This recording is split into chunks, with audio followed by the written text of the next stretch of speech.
Good morning, everybody. This is John Scarborough. I'm out here with the blueberries this morning. I say this morning, it's probably about 10 o'clock or so. It is really hot. I am dripping sweat. It's about 103 today here in Louisiana. Very hot. But I wanted to talk about these two blueberries, but any plant that you start to have trouble with after you plant them. These are I'm not sure, I can't remember the variety, I'd have to take a look at them, but they're both blueberries, and we made sure that we got the bushing blueberries and not the crawling blueberries. I think that's what they call them. There is a variety that will actually, you need to put them up on something to support them. Personally, I prefer the bushing blueberries because here on our farm we do lots of things for production.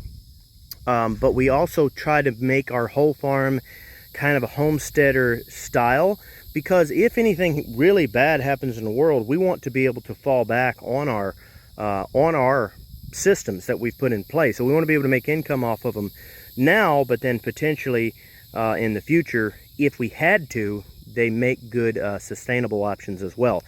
A lot of stuff, if they're too high maintenance, you're not going to be able to take care of yourself during things like that. So, you know, if you are leaning towards that, it's fine if you don't, but if you are leaning towards something that you want to kind of take care of you in a bad situation, you know, like if we were to get a year or so of some really bad times, then it'd be good to lean toward low maintenance plants, things, and animals and everything else. Like food that doesn't require a lot of maintenance, that'd be really good to lean towards, things like that. But anyway, back to the blueberry. So you can tell that these started losing their leaves, and they've even got some blotchiness on them that could be somewhat some type of fungus. I'm not real familiar with all the problems with blueberries, so if anybody else recognizes that, let me know, because I'm not trying to tell you information that I don't know real well. But I believe it's possible it could have been a fungicide, but it also could just be that it wasn't, it's a really hard shocker, okay? So what you want to look for is, when this starts to happen, you do want to go ahead and baby it a little bit, water it a little bit more often. Try to water it and watch it, you know what I mean? Because you can tell here, some of the limbs have even died back. So sometimes you have to intervene and give them a fungicide or something like that. Sometimes you can intervene and put in some type of fertilizer like this, because we don't fertilize our trees the first couple of years either. Now we may fertilize them on down the road with like a chicken litter or something like that, but we really don't like to fertilize them or water them any more than is necessary the first couple of years, because we want them to grow up and get very vibrant. I've showed some other trees that we've had. They become very vibrant and very strong, and they're very deep rooted. They just learn how to take care of themselves in harsh environments, and that's what you want. If you're looking to have low maintenance trees that can take care of you during hard times, that's the kind of thing you want, okay? So where do you draw the line? How do you know that this blueberry bush is going to be okay? How do you know? Well, I want you to look at these new leaves that are finally starting to come on. Okay, they've started losing. I was kind of watching them, taking care of them, starting to worry, but wasn't sure where to go from there. Wasn't sure if I was going to have to intervene or what. Okay, you can see these new leaves starting to come out here. When you start seeing this and you don't see any new leaves, you're going to start seeing this for a while. And at that point, start watering. You know, it's up to you. If you really want to just save it quickly, go ahead and give it some fungicide. Go ahead and give it all the stuff you need. But if you're trying to lean away from that, then I would suggest taking the gamble and going ahead and trying to push it a little bit. Watering it more frequent, but nothing else. That's just for a little bit. If it loses almost all of its leaves at this point without ever sprouting new green growth, at that point you're probably going to want to do something, because you will probably lose that tree. These leaves are what's drawing photosynthesis. They're actually drawing things that this plant needs, and if it loses all of its leaves, it could be that you're pushing it too hard. So that's when you're going to have to help it out, okay?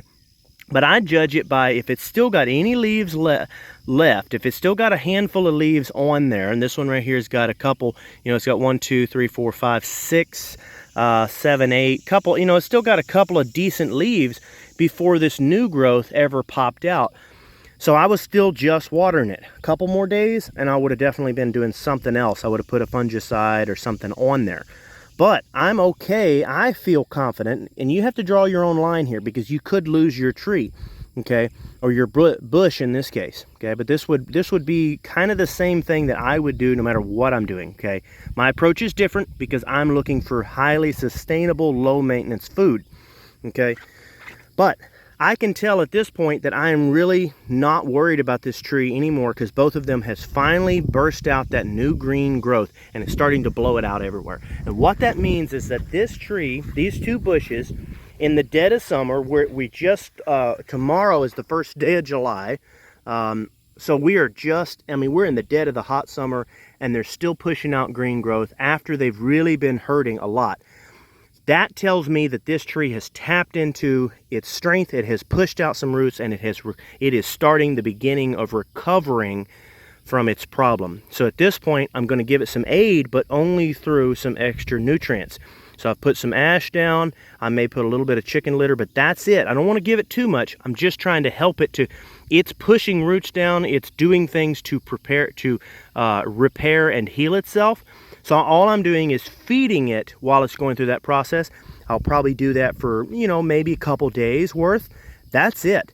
After that, I may give it a little bit of water, but I'm still trying to keep from babying it. So really, all I'm doing is teaching you what you can do when you are trying to develop truly sustainable food. These are some things that you can do. Now, there's a whole nother list, and we're going to go into some more videos. There's a lot of other things. But when you see this happen to your tree, watch it. Watch your leaves. If there's still a few on there, you're still probably okay.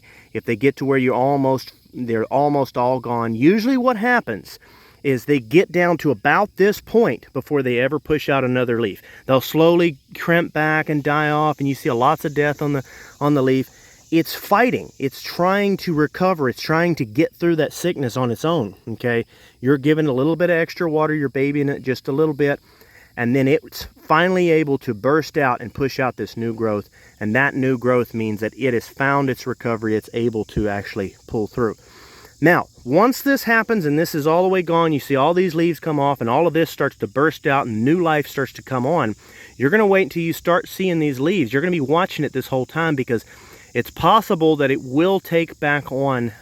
This is rare for me. Usually if it comes to this point, I'm safe. But I watch it for the next 3 weeks or so, just in case it starts to come on.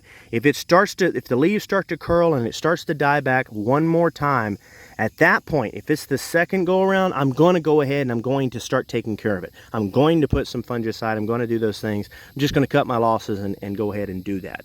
But anyway, guys, I hope this video helped. I wanted to kind of help y'all just a little bit. I do want to start doing a little bit more of these more sustainable style videos to go along with the farming videos that we're doing, in order to help really homesteaders, but also to help farmers that if things get really bad, help them to know how to turn their farm into more of a sustainable approach, how to actually sustain these things. Because if your fruit trees, if all your food, your fallback food is high maintenance, then you get to a place where there are fertilizers are too expensive, or you have no access to fertilizers, or fuel is too expensive. All these things are too expensive, but yet all of your food supply, all the things that you're going to fall back on, are high maintenance.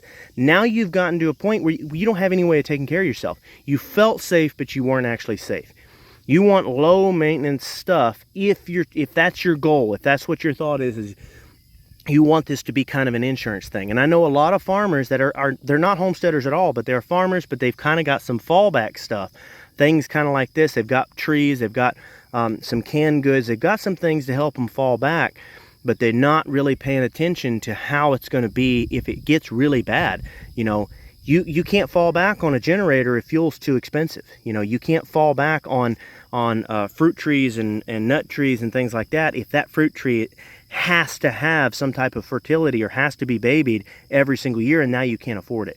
Now we hope that those days never come, okay? But if they never come, you can, once this tree gets to a certain age and is pushing out fruit, you can give it a little bit of fertility and get your years of plenty. In good times, you can get your years of plenty. It's just about those first couple of years, making sure you've got a really stout, strong tree that can even take care of itself in bad times. So, all right, guys, I hope that helped. Y'all don't forget like and subscribe, and like and subscribe. you know, go ahead and let me know if you like this type of video, these more homesteading survival type videos. If you do, I will do more of them, and thank y'all so much.